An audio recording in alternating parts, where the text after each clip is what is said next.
Good morning. So I want to talk about numbers this morning.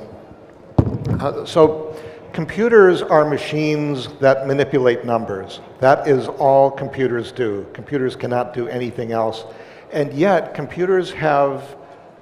they now seem to cause or enable or mediate virtually everything that humans do together now, which is an amazing thing for a device that can only manipulate numbers.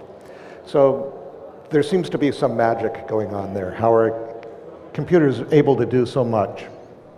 So let's look at numbers, where they came from, where they might be going. So where do numbers start? They start with fingers. Fingers are the first place where we count. But fingers are much older than numbers. We developed fingers because fingers are great for holding onto tree branches and picking fruit. And for millions of years, we were really happy doing that, swinging from trees and eating fruit, until the climate changed and the trees started to thin out and we had to get down on the ground and look for other sources of food. But it turned out fingers were also really useful for manipulating tools, such as a stick that you could use to dig in the hard ground looking for tubers. And then once you found them, to smash them with a rock to make them soft enough to eat, because our cute little monkey teeth really can't eat tough foods. And so we had to learn how to cook in order to survive. And as we got better with our tools, we influenced our own evolution. And eventually we learned how to make knives out of volcanic glass, and eventually to manage fire and to put seeds in the ground and produce our own food. With our success in that, we started growing communities. And they started to scale up. And as you know, when you start to scale societies up, you encounter problems, that they become difficult to manage. When we went from tribes and clans to cities and countries, the problems of keeping track of everything that's going on becomes really difficult. So we had ways of recording numbers. We could make lines on a wall, or notches on a stick, or knots in a cord. But when you get to the size of a city, that is not effective anymore. And so we were forced to invent accounting. Accounting was necessary because there's so much activity going on in a city that you needed to be able to keep track of a lot of stuff. There's a lot of control and flow of information. And simply having lists of numbers wasn't sufficient, because we couldn't remember what that particular number would represent. And so we had to invent writing. Writing is the most important thing we have ever discovered, maybe the most important we'll discover. And we do lots of things with writing. We use writing to write letters, to make laws, to make literature, but it started with ledgers. So writing was discovered 3 independent times in 3 independent places. First, in the Fertile Crescent. The smart money thinks it happened in what is now Iraq. I think it happened in Egypt. It also was discovered in China, and was also discovered in America, in Central America, in the indigenous civilizations there. Unfortunately, they didn't survive the Spanish invasion, and so they're gone. So let's look at some numbers. These are the numbers that the Egyptians used for keeping track of things. So it's clearly a decimal system. They're working in powers of 10. The number 1 is a stick. The number 10 is a heel bone or something. 100 is a piece of rope, and so on. And they have a symbol for a million, which is a lot. There's a guy saying a lot, that's a million. But it doesn't mean a lot, it means exactly a million. And that demonstrates some real mathematical sophistication, that if you have need for a symbol to represent exactly a million, it means you really are doing some good things with numbers. They also had a system for dealing with fractions by taking the sum of reciprocals, a very complicated system. They knew that a 3 by 4 by 5 triangle produced a right angle, and they knew what to do with a right angle. They had an approximation for pi. They were doing a lot of really interesting stuff with mathematics. And they had a complicated system of writing based on using pictures to represent the sound of a syllable, and you combine those syllables together to make writing. They taught their system to the Phoenicians. The Phoenicians were traders out of Lebanon who sailed all over the Mediterranean and into the Atlantic. And they took the Egyptian writing system and greatly simplified it.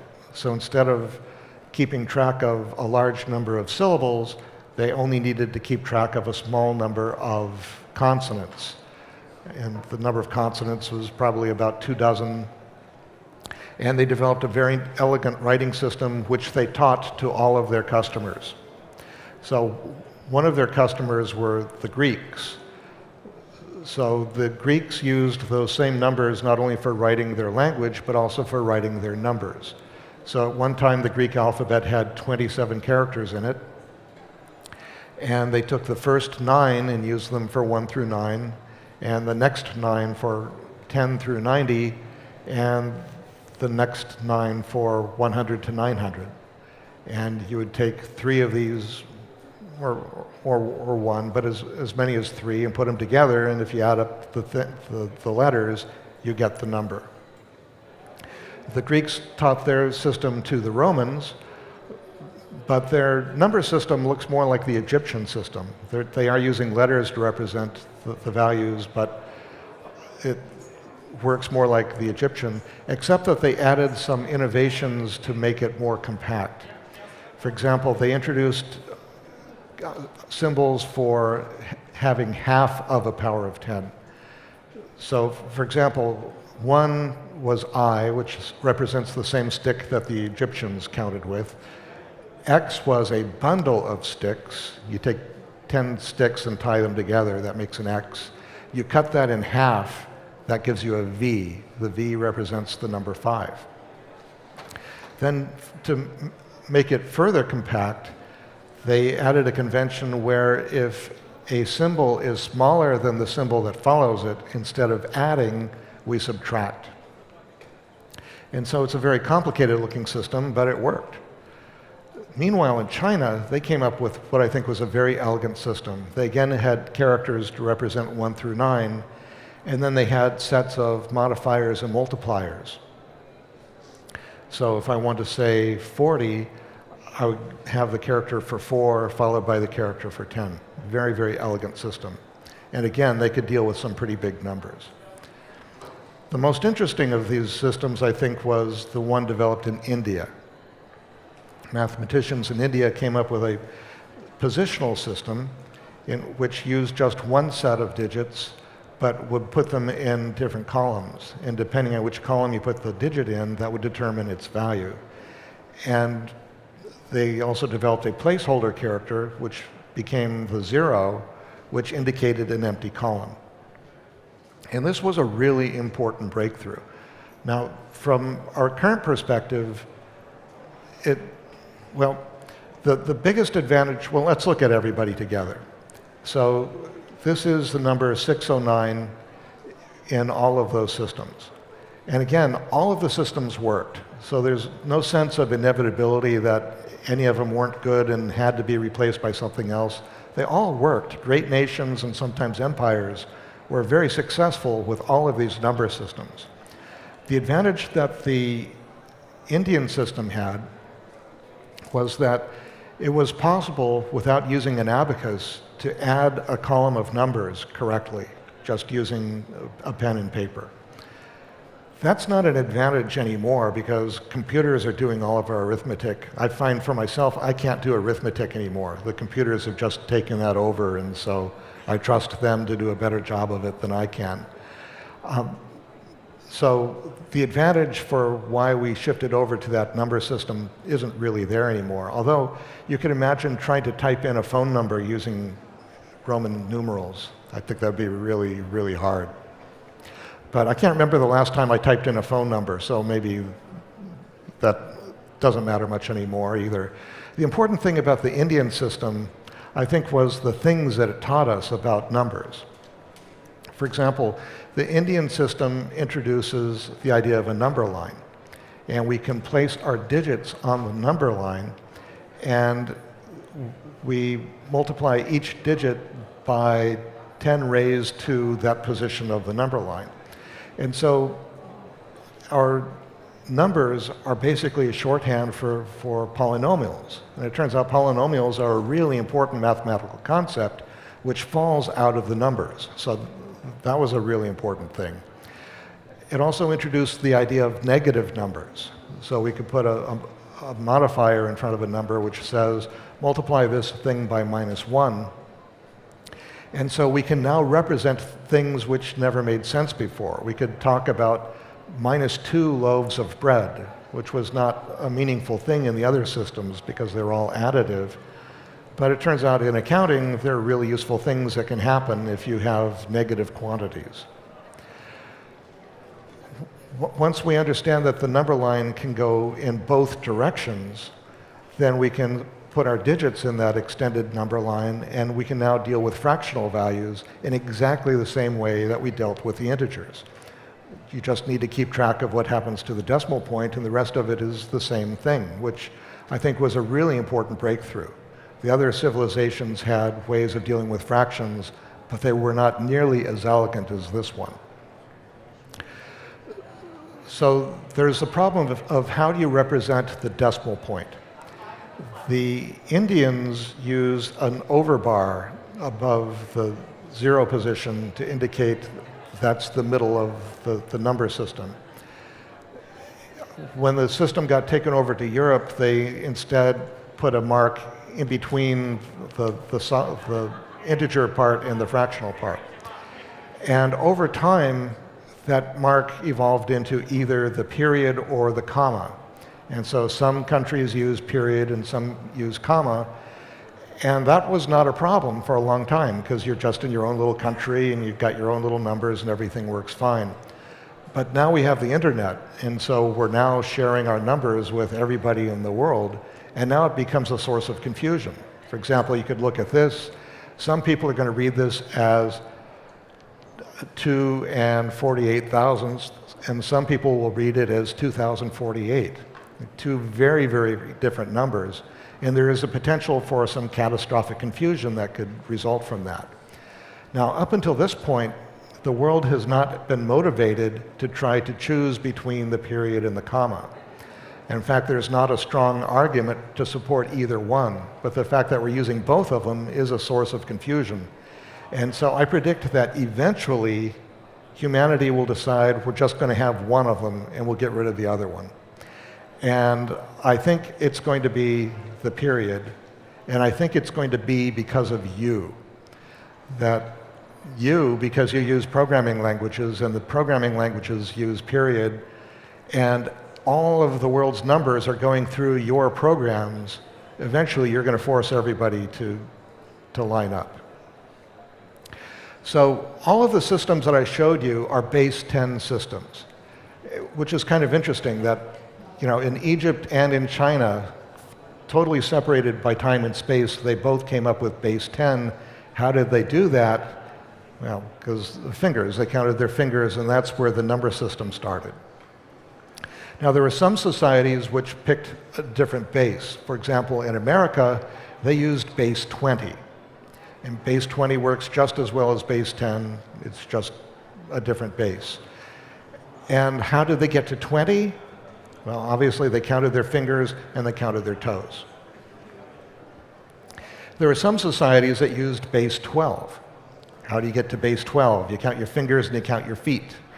And we still have base 12 echoing. We've got 12 hours in the day. In my country, we still have 12 inches to a foot, which is, I don't know why we do that, but I'm hoping we get rid of it someday. Now, there was one important society that used base 60. And you wonder, how did they get to 60? And just what could they have counted? I think the way they got there was by accumulating societies. You know, so there was a tribe on the Euphrates and another tribe on the Tigris, and eventually it all gets unified. And one of them was using base 10, and one of them was using base 12. And there was some king or committee who had to decide which one are we going to use because it's too confusing having both of them. And so they did the same thing that committees still do, is they came up with a mutually disagreeable compromise. They took the least common multiple of the two, which was 60. And so they ended up with a really horrible number system. And we're still stuck with that. You know, we still use it in timekeeping. We've got 60 minutes and 60 seconds, and we still use it for geographical reckoning. Our longitudes and latitudes are divided into 60s. So if you've ever done geographic computing, you know it's really complicated for no good reason, just because some committee couldn't make a good decision and we're still stuck with it. This is a really common thing in standards activity. Just saying. So an interesting step forward was the idea that we could use base 2. So we could take the Indian system and easily adapt it by using just 2 digits, 0 and 1, and that is the thing that allows computers to work. All modern computers are using binary, and they're really, really good at it. Now, when you go to binary arithmetic, you want to be able to keep the negative numbers, and so you need to figure out a way of dealing with the sign bit. And there are 3 ways you can manage the sign bit. The first is called signed magnitude, where we'll simply allocate 1 extra bit that's associated with the number. The bit could be at the front or at the back. Usually it's at the high order end, but it doesn't have to be. It's usually a 0 for positive and a 1 for negative, but you could do it the other way. It doesn't matter, just as long as you're consistent. A problem with signed magnitude is that there are 2 values for 0, which is ridiculous because there's only 1 0. So that's annoying. Then there's ones complement. Ones complement is similar. We added another sign bit, but the way we make a negative number is we flip every one of the bits.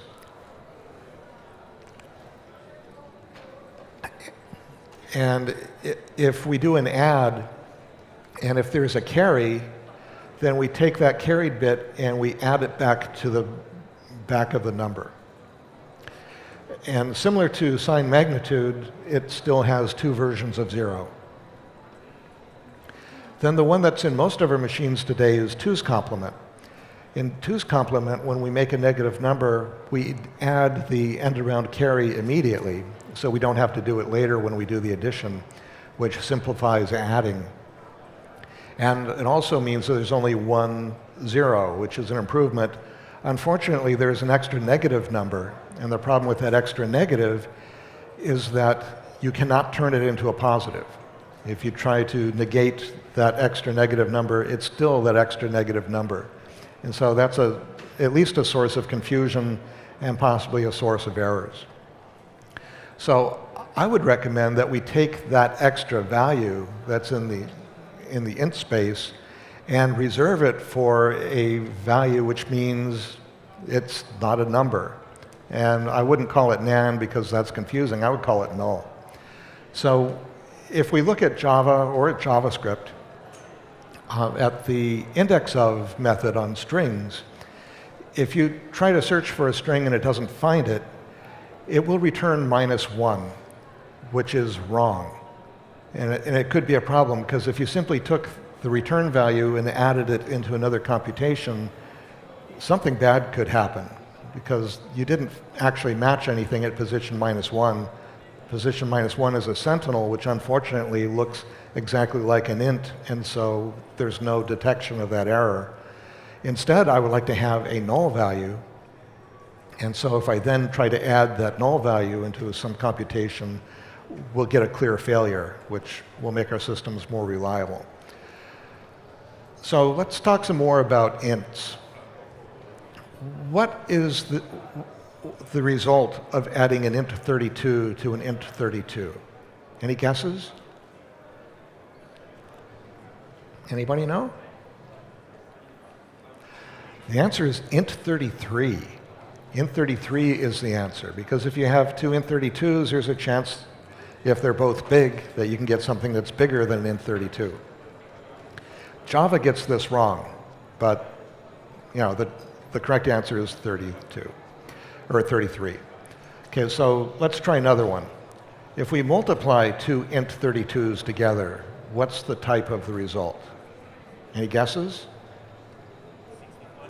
Close. It's int 63. Int 63 is the answer. But you were a lot closer than Java, which said int 32, which is wildly wrong. So the case where these things go wildly wrong is called overflow. It's when you have a number that's too big to fit into the word and precision is lost and bad things happen. So CPUs know about this. So for example, on Intel architecture, if you do a 32-bit add, it computes a 33-bit result. There's a thing in there called the carry flag, which contains that critical higher order bit. And when you do a multiply, the higher order 32 bits show up in the EDX register. And there's also an overflow flag, which is set to true if ignoring that other stuff is going to cause a catastrophic error. You really need that information in order to write correct programs, and Java does not allow you to get access to it at all. It completely seals it away from you, which is, I think, a bad thing. So let's look at overflow. What should happen if you try to add something and it's too big to fit into a number? What should happen? There's one school that says you should store the null value, which I think is an entirely reasonable thing to do. Another possible answer is store the largest number that can fit. This is called saturation. And it's sometimes done in computer graphics and in signal processing, but you don't want to do anything like that in financial applications, right? That's just, you don't want to do that. There's one school that says you should fault, that you'll throw an exception or have an interrupt. Something should happen to stop the normal flow because the program's in a state of error and it needs to be repaired. That's reasonable. There are some people who say the machine should halt, which I think is a little drastic, but at least you won't produce incorrect results. But suppose what you want to do is to maximize the creation of errors. Okay, in that case, you will discard the most significant bits without notification. And in fact, that is exactly what Java does. And it's what C# does, and C++ and C#. All of those languages are trying to maximize errors. So there's this notion that they have type systems that are trying to prevent errors, when in fact their type systems are causing errors. In a minute, I'll show you a really profound example of that. So when the first von Neumann machines became operational, those machines were designed and built by mathematicians who wanted to do math, but the machines only had integers in them, and they wanted to work with reals. And so they came up with a system called scaled arithmetic, in which a number has its integer value and then a scale factor, and you multiply the two together, and that's the real value of the number. And that works, but it gets really complicated. For example, you can only add two values together if they share the same scale factor. If they don't, then you need to rescale at least one of them to make them conform. If you're going to take the product of something that's scaled, you have to divide out the scale factor, and if you're dividing, you had to multiply in the scale factor before you do the division to keep stuff from getting weird. So programming like this was really complicated and very error prone. And in some applications, it was difficult to find the optimal scale factor, the thing that gave you the most precision with the least likelihood of overflow or other hazards. So some genius, probably in England, came up with the idea of floating point. And his idea was, we'll represent a number as two numbers. One of the numbers will contain all the digits that we're concerned with, and the other will tell us where the decimal point is. And they wrote subroutines that would use that representation, And you can multiply and add and divide and all that stuff, and it was so much easier and much more likely to be correct. Unfortunately, it was really slow. So the system they came up with is something like this. You've got the basic number with your digits in it, that's sometimes called the significand, and they would multiply it by a scale factor, which is something which will get raised to a power of 10, and you do that product and you get the number. And it worked and it was great, but it was really slow. So in the 50s, they wanted to figure out a way to make it faster by putting it into hardware. But hardware at that time was made out of vacuum tubes, and vacuum tubes are big and hot and expensive, and they burn out quickly, and so having to figure out the division by 10 circuit that you needed to make this work was considered too hard. So another genius came up with the idea of binary floating point. If we change the basis of the number from 10 to 2, then instead of having to do a divide by 10, we just do a shift, which is basically free. You can do a shift with a wire. And it worked great. And it's a fairly complicated format. The significance sign bit gets pulled off and moved to the far end of the word, and in between is an exponent, and the sign bit of the exponent is flipped. And the reason for all that complexity in the encoding is because you can use an integer comparison to determine if two numbers are greater than each other. And so you don't have to do the expensive floating point subtraction. Instead, you can do an integer subtraction, which was a very clever hack. So the binary floating point system worked really well, except for one big problem. And that is that 0.1 plus 0.2 does not equal 0.3. And this was not like a late discovery. They knew at the time that they were doing this that there was this problem, but the mathematicians and scientists didn't care because their numbers are usually off a little bit anyway, so the fact that they're off in the internal representation wasn't that important. So let's look at why this error occurs. So we can think of it in terms of a binary sequence. And we'll have a 16th bit and a 32nd bit. And that gets us close to the 0.1, but we're not quite there, so we need to add some more bits. And in fact, we can never add enough bits. So, just in decimal representation, 1/3 is a repeating decimal that goes on forever. It turns out the same thing happens in binary for powers of 10. So 1/10 it has a repeating 0011 that will repeat forever.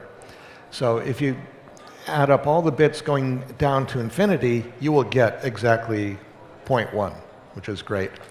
Except that our computers will never have an infinite number of bits. That's impossible. So there's always going to be some error. So at some point, depending on how many bits you can afford, you're going to truncate this infinite sequence. So if you truncate in front of a 0, that means that you simply lost all of the bits that come after, so your number is going to be too small. And if you truncate in front of a 1, then we're going to round up, and we'll end up with a number which is going to be a little bit too big. And it's impossible to ever get it perfect. So the numbers will always be off a little bit. So that means that if you ever have a number in your program that has a decimal point in it, you are not getting the number that you intended. You're getting something which is slightly off. And every number literal in your program is a potential source of error. Now, sometimes those errors will cancel out, but that's not the way it works. What happens is the errors accumulate, right? And they get bigger and bigger and bigger. So there are some consequences of that. A big one is that the associative law holds only if all of the inputs, outputs, and intermediate results of a computation can be represented exactly. But since your inputs cannot be represented exactly, it means associativity doesn't hold, which means that the order in which things are computed could change the result, which is kind of a scary thing. It means that algebraic thinking doesn't work. That's a terrible thing. We can't rely on mathematics to help us to write our programs. So this discovery that the decimal fractions don't work was not really a discovery. They knew it from the beginning. And at that time, there were two branches of computing. There was scientific computing and there was business computing. Today, we've got an infinite number of kinds of computing, including recreational and everything else. But at that time, it was just business and scientific. And the scientific guys were okay with binary floating point because it was faster and they needed it for doing their number crunching. So they'd be writing their programs in Fortran using binary floating point. But the business guys couldn't use it because they need their numbers to be exact. When you're adding up people's money, you got to get it right or you go to jail. And so they came up with their own system in COBOL called BCD. BCD was binary coded decimal. And in BCD, they allocated 4 bits per digit and used a straightforward binary encoding of each of the digits. And the advantage of this system was that they didn't need to do a divide by 10 again. Instead, they just needed to do a shift of 4 bits, which again is pretty easy. Another problem with binary floating point is the difficulty of text conversion. Converting numbers between binary and decimal in a floating point format is really difficult because there is not an exact one-to-one correspondence between the two systems. And so in that slop, there is some difficulty. You want the results to be correct, optimal, and unsurprising, and that is surprisingly difficult to do, and it can be computationally expensive. So if you look at something like JSON encoding for information interchange, often the most expensive part of JSON encoding is just taking the numbers and converting them to binary and back. So in most modern programming languages, there is a confusion of faulty number types. If you're programming in Java, every time you create a variable or a member or a parameter, you have to ask, byte short, char, int, long, float, or double, which one? Which one of those? And if you pick the right one, nothing happens. And if you pick the wrong one, your program's going to fail, possibly in a really nasty way. And it's something that your tests will not find, because your tests assume that all of the numbers fit. And so a test is not going to discover this. So what could happen if we get an overflow? Well, one of the best examples of an overflow was the Ariane 5 failure. Anybody remember that one?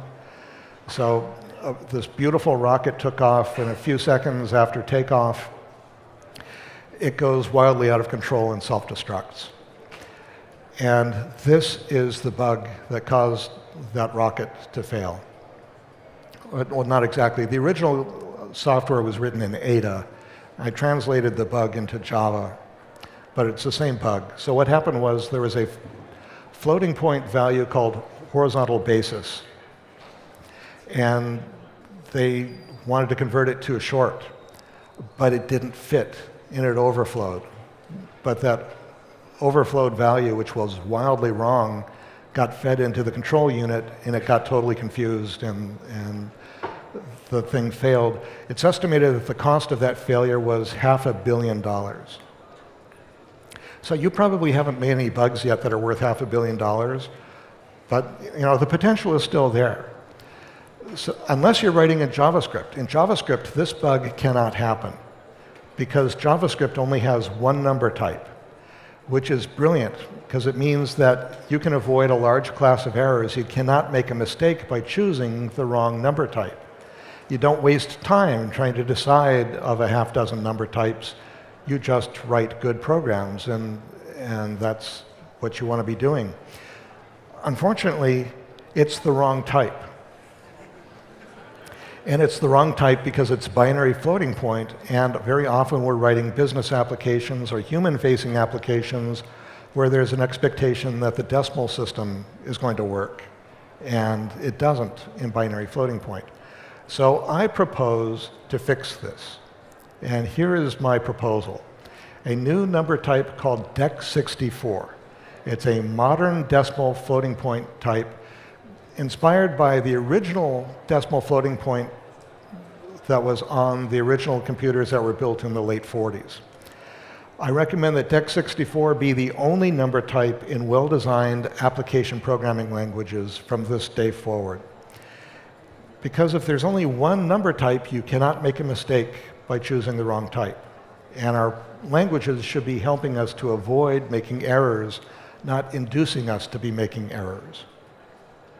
In a hardware implementation, DEC64 integers can be added in a single cycle, which eliminates the performance justification for ints. And in DEC64, numbers work the way humans think numbers work. DEC64 is basically doing numbers the way you were taught in school, just a lot faster and more accurately. So that leads to the elimination of numeric confusion, which reduces errors. Conversion of DEC64 numbers to text and back is simple, efficient, correct, and unsurprising. All the complexities that we have in binary conversion go away. In DEC64 can exactly represent decimal fractions up to 16 significant digits. We can represent numbers as minuscule as 1 times 10 to the minus 127th, which is pretty tiny, and numbers as big as 3 with 143 digits after it, which is bigger than that. So this is what it looks like. It's a very simple encoding. We have a coefficient, which is the number which represents all of our digits. It's simply an integer that's been shifted 8 spaces over. And there's an exponent which will raise to the power of 10, and if we multiply them together, we get the number. I chose an exponent of 8 and put it in the least significant section because in a software implementation on Intel architecture, we can unpack that for free. So there's an implementation of it in software in x64 assembly language. So if you're designing a programming language, and you should, and if you want it to work correctly, you can do this. So let's talk some more about numbers. What is 0 divided by 0? Any guesses? It depends on who you talk to. So most mathematicians will say it's undefined. And that doesn't mean the silly thing that JavaScript means by undefined. It means that this doesn't exist. It does not make sense to talk about it. Shut up. This isn't a thing. You can't even, don't even think about it. It just can't happen. Except that we're not talking about mathematics, really. We're talking about computation. And if it's possible to put 0 and 0 into the divide unit, somebody's going to do it. And so we have to plan on what should the machine do. So since nobody should do it, because mathematicians say it's undefined, it might be reasonable that the machine catch fire, right? Because it's not going to happen, so, except you know, right? You're programmers, you know it will happen. It'll certainly happen. So there's one school that says it should produce that null value because, you know, we don't know what else it means, and that's a reasonable thing. There's another argument that says it should be 0, and this is especially a strong argument in business computation. For example, we sold no units last month. Total profit on those units was 0. Profit per unit was, well, 0, right? You know, any business guy is going to say, yeah, it's 0. We didn't make any money. That's not undefined. It's not impossible. It's actually quite reasonable. There's one argument that says it should be 1, right? Because n over n is 1. Yeah. I once worked on a machine where it was 2. You put two floating point zeros in, you do the divide, you get exactly 2 back. This was a machine that was designed by Seymour Cray, maybe the best computer designer in history. And I can imagine a conversation that had happened at Control Data Corporation. Someone said, Seymour, there's a problem with the divide. He said, what's the problem? He said, well, if you divide 0 by 0, you get 2. So why is that a problem? Nobody should do that. He said, well, somebody might do it, so maybe we should fix it. And he said, look, divide is already the slowest, most expensive feature on the machine. So if I fix it, it's going to make the divide even slower. It means every divide is going to cost at least one more cycle, and we're adding no new value as a result of doing that. We're just providing a cleaner result for some idiot who shouldn't be doing it anyway. So he didn't fix it. And as far as I know, I'm the only person who ever discovered it. So there you go. So why do I care about that? I'm more concerned with this case. What is 0 times n? Any guesses? Yeah, any mathematician is going to say it's a 0, right? It doesn't matter what n is. 0 times anything is going to be 0. It has to be. And for a long time, compiler writers were aware of this, and so if they're parsing something and they find that they've got a multiplication and they can determine at compile time that one of the arguments or one of the operands is 0, and if the other one has no side effects, they don't even need to evaluate it. They don't have to generate code for it. They can just emit a constant. And not only does the compiler go faster, the code goes faster. Everything's faster. It's great. Unfortunately, when the binary floating point standard was created, they decided that if n is nan, then the result of 0 times nan should be nan, which I think is ridiculous. And in fact, it caused all those compilers to be in error. So they had to correct them so they can no longer make that optimization. So I think that was a mistake. I think that 0 times n should continue to be 0 for all cases. So who cares? Who would write code that looks like that anyway? Well, generally humans don't, but machines might. So code generators, macro processors, partial evaluators, it's very likely that they will all make code that multiplies something by 0 at some point. Also, there are non-conditional idioms that can take advantage of that. One of the slowest things that modern CPUs can do today is a conditional jump. So if you have a form where you say, if some condition, then A equals B, otherwise A equals C, you've got the jumps in there which really slows things down. But you could reformulate that in terms of multiply B times this thing and multiply C times 1 minus the other thing and add them together. That seems like more work, but it can actually be much, much faster. But that only works if we have this 0 optimization. So I recommend, and in fact this is what DEC64 implements, that all of these forms, 0 divided by n, 0 times n times 0, and 0 modulo n, all produce 0 regardless of the value of n. So that brings me to the end of my story of numbers. And I want to thank you. Well, not yet. We're not there. I want to thank you all for being here. But there are also some other people that I really have to thank. And unfortunately, they couldn't be here today because they're dead. But they're really important people, and I need to thank them. So first, I want to thank Leonardo Fibonacci of Pisa. In the late 12th century, he visited Arabia and discovered the wonderful things that the Arabians were doing in mathematics. That it turns out that the Indians taught their system to the Persians, who called it the Hindu system, and then the Persians taught it to the Arabs, and then the Arabs taught it to this guy who called it the Arabic system.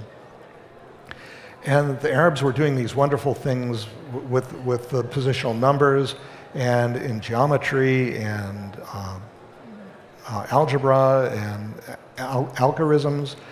And he took all of that back to Europe and did some research of his own and published a book in 1202, which eventually completely transformed mathematics in Europe. It also introduced new forms of accounting and enabled new types of banking. These new banking processes eventually created so much capital that they funded the Renaissance. So thank you, Leonardo, for the Renaissance. Gottfried Leibniz, German mathematician, he gave us the calculus. Thank you very much for that.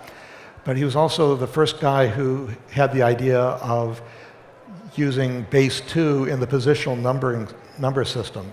He thought there was something divinely beautiful in that, and I think he was right.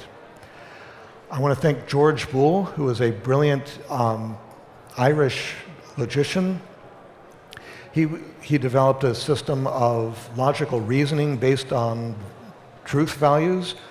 It's because of his work that we call true and false Boolean values. The Boolean type was named after Boole. And I want to thank Claude Shannon. Claude Shannon was an American researcher. He took Boole's logic and found a correspondence to electric circuitry, and that you could convert logic into circuits, which was a brilliant, brilliant discovery. And in fact, that's how computers are still designed today. If that weren't enough, he also developed a theory of information in which you could take any analog waveform and sample it and turn it into a digital signal and convert it back to any desired level of accuracy. This leads to networking, leads to all forms of digital media, all video, music, everything comes directly out of the work of Claude Shannon. So thank you for that. Finally, I want to thank Tahuti. Unfortunately, I don't have a photograph. Tahuti invented writing. Tahuti was the guy in Egypt who discovered the rebus principle, that you could use a picture to represent not the object in the picture, but the sound, and then combine those sounds to make words for which pictures were difficult to make, and invented writing.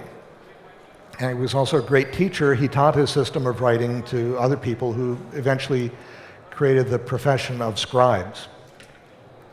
Now, in any religious tradition, it is sometimes written, "It is written." So who did the writing that was written? Well, it was the scribes. And in Egypt, they were the students of Tahuti. So when they were writing down the mythology of Egypt, they inserted Tahuti into the mythology. They elevated him to the god of writing and magic. Now, why did they do that? I think they did it for two reasons. One was by making a god a scribe, it elevated their profession, right? We're doing the stuff that gods do. We're important. We're not just guys who sit in the dirt with pens writing on papyrus. We're the real deal. The other thing was they wanted to thank Tahuti for giving them the best jobs in Egypt. We are the children of Tahuti. You are the sons and daughters of Tahuti. You use language to turn numbers into magic. Thank you.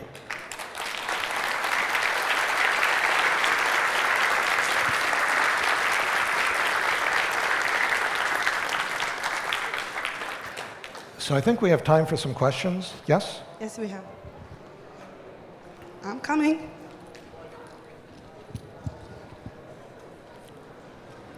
Thank you.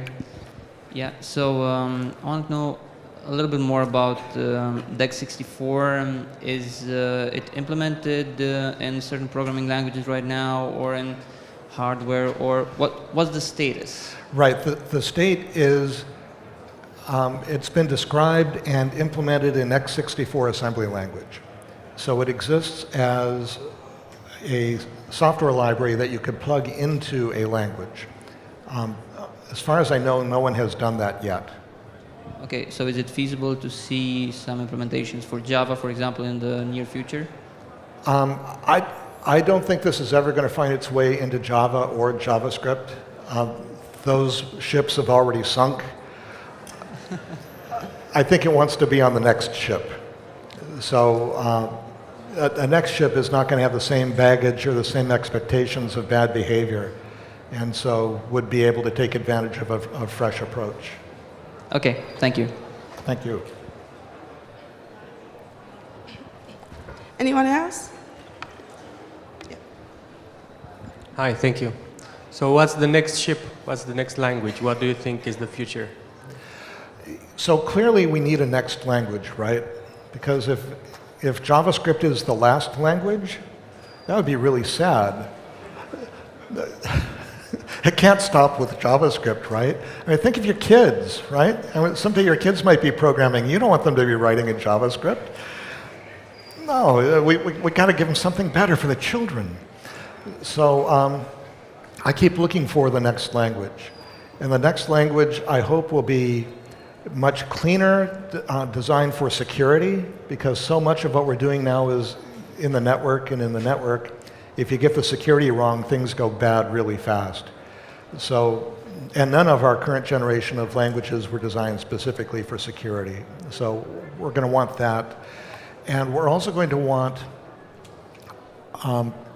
better support for distributed programming, because our programs are now running in lots of cores and lots of boxes in the cloud. It's all out there. So the idea of a program all running inside of one little self-contained machine, that's a quaint idea that we got from Fortran, but that's totally obsolete. The next language should be very good at distributed programming. Erlang, I think, shows us some really good clues as to what the next language should be. And Erlang has one of the best ideas I've ever seen in a language. I call it the suicide pact. You can start lots of processes, and the processes can agree, if I die, you're going to die too. And they go, yeah, and they all die together, which sounds like it'd be really bad for reliability, but it turns out it's really good for reliability, because you can always, if things ever go slightly bad, you can clean everything up and restart from a consistent state. And I'm surprised that that idea has not found its way into other languages. I think it should. So I predict that the next language should be able to do that. It may have actor semantics in it. Actors are an idea that's finally becoming understood. Actors, I think, are really important, and maybe they're in the next language too. I don't know, but just another sequential language, we've already done that.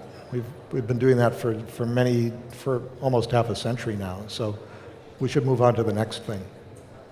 Thanks.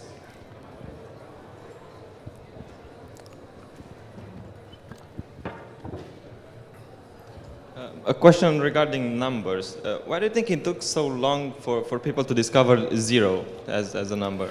Why did it take so long to discover the zero? That's a really good question. So they almost did. Like in the American system, when they were writing in base 20, they were sometimes positional, and sometimes they'd leave a gap. But as you know, spaces are not always significant, and so that led to errors. In Sumer, when they were working in base 60, they had a similar thing. They would sometimes be positional, and they'd sometimes have a gap. And particularly if you had 2 zeros or 3 zeros together, it became really hard to tell which it was. And I guess somebody in India just decided, let's just put it started as a dot, let's put a dot there to show that that position isn't empty, it's just nothing there. And eventually it got filled out into a zero. Yeah, it's such a little thing, but had such a profound impact. Anyone else? I see your hand.